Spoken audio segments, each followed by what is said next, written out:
semuanya, Assalamualaikum warahmatullahi wabarakatuh. Perkenalkan, saya Farah Reviana dengan NIM 066 dari kelas 4 BPGSD di Universitas Muhammadiyah Pringsewu. Di sini saya akan membuat video pembelajaran dengan materi IPAS kelas 4 SD yang berkaitan dengan keunikan dan kebiasaan masyarakat di sekitarku untuk memenuhi tugas mata kuliah media pembelajaran berbasis ICT yang diampu oleh Bapak Dr. Arman Magister Pendidikan. Dengan media pembelajaran yang saya gunakan saat ini yaitu video selfie. Langsung saja, mari kita simak secara bersamaan apa sih itu keunikan dan kebiasaan masyarakat di sekitarku. Apa sih itu kebiasaan dan keunikan masyarakat di sekitarku? Jadi, setiap daerah di Indonesia ini memiliki karakteristik yang berbeda-beda. Perbedaan ini diakibatkan akibat kondisi alam ataupun sejarah yang melahirkan kebiasaan unik yang membedakan masyarakat di suatu daerah dengan daerah lainnya. Lalu, hubungan antara keunikan masyarakat di sekitarku dengan kearifan lokal ini apa ya? Jadi, kebiasaan yang unik di masyarakat yang diturunkan secara turun-temurun dari nenek moyang itu disebut dengan kearifan lokal. Jadi, antara keunikan dan kebiasaan masyarakat di sekitarku dengan kearifan lokal ini sangat berkesinambungan atau saling melengkapi. Kearifan lokal juga merupakan nilai-nilai, tradisi, tata cara, dan juga pandangan yang hidup dan dianggap baik oleh masyarakat dan terus diterapkan hingga sekarang yang bertujuan untuk menjaga keharmonisan hubungan antara manusia serta antara manusia dengan alam di sekitar kita.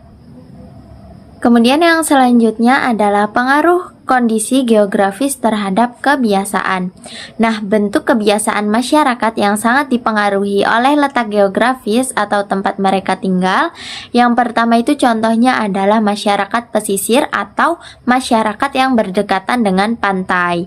Nah, mereka itu memiliki kebiasaan seperti melaut, kemudian mengadakan upacara larung sesaji untuk menghindari pasang air laut. Kemudian ada juga contoh lain seperti masyarakat pegunungan atau daratan tinggi. Nah, mereka memiliki kebiasaan seperti bercocok tanaman seperti sayuran atau teh, kemudian mengadakan upacara adat yang meminta hujan saat musim kemarau, kemudian memakai pakaian tebal pada saat musim dingin, dan juga memiliki bentuk rumah yang cenderung tertutup atau menahan dari hawa dingin di pegunungan itu atau di daratan tinggi itu. Nah, ada juga contoh lain dari masyarakat dari daratan rendah. Nah, mereka banyak melakukan kegiatan-kegiatan atau kebiasaan-kebiasaan seperti melakukan perdagangan, kemudian pertanian seperti padi dengan pola permukiman yang lebih terbuka dan padat.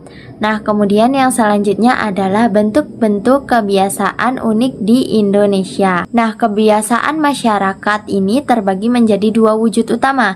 Yang pertama adalah wujud nyata atau tangible, yaitu sesuatu yang biasa dilihat, disentuh, dan juga memiliki bentuk fisik. Contohnya, yang pertama ada rumah adat yang dirancang sesuai kebutuhan alam. Contohnya seperti rumah gadang yang berada di Sumatera Barat. Kemudian yang kedua ada pakaian adat. Ini digunakan pada saat upacara pernikahan atau festival. Contohnya seperti baju bodo dari Sulawesi Selatan atau kebaya dari Jawa.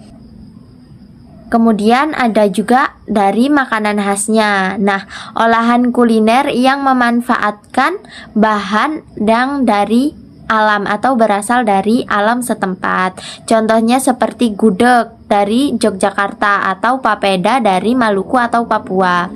Nah, yang kedua adalah wujud tak berwujud atau intangible, yaitu sesuatu yang tidak memiliki bentuk fisik tetapi bisa dirasakan, kemudian bisa didengar dan juga dipraktikan. Nah, contohnya yang pertama itu ada upacara tradisi.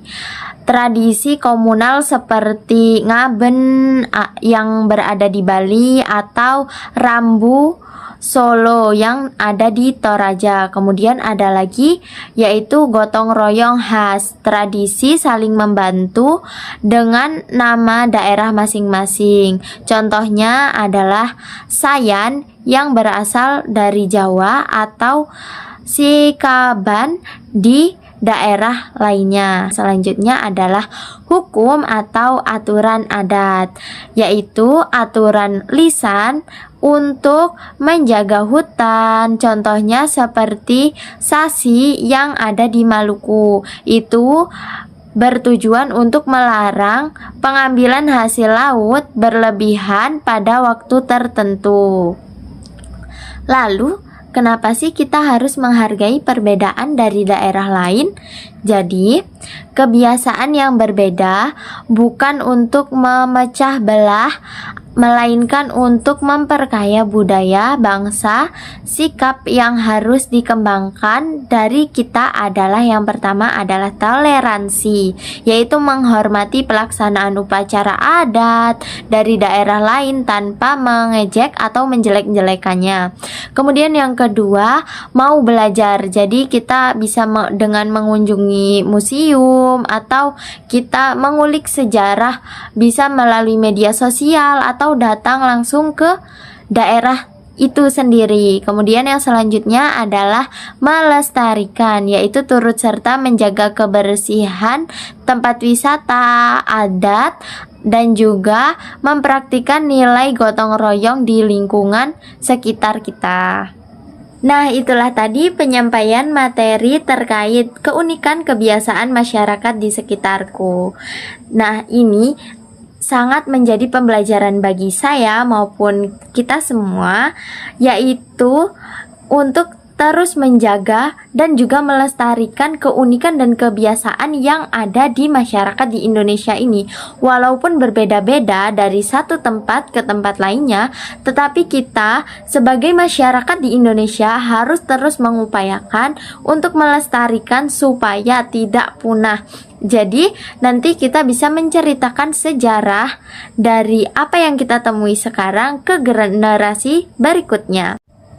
Dan saya ucapkan terima kasih banyak telah mendengarkan penjelasan materi terkait keunikan dan kebiasaan masyarakat di sekitarku yang telah saya sampaikan. Kurang dan lebihnya saya mohon maaf. Saya akhiri. Wassalamualaikum warahmatullahi wabarakatuh. See you. I just had to let you know you're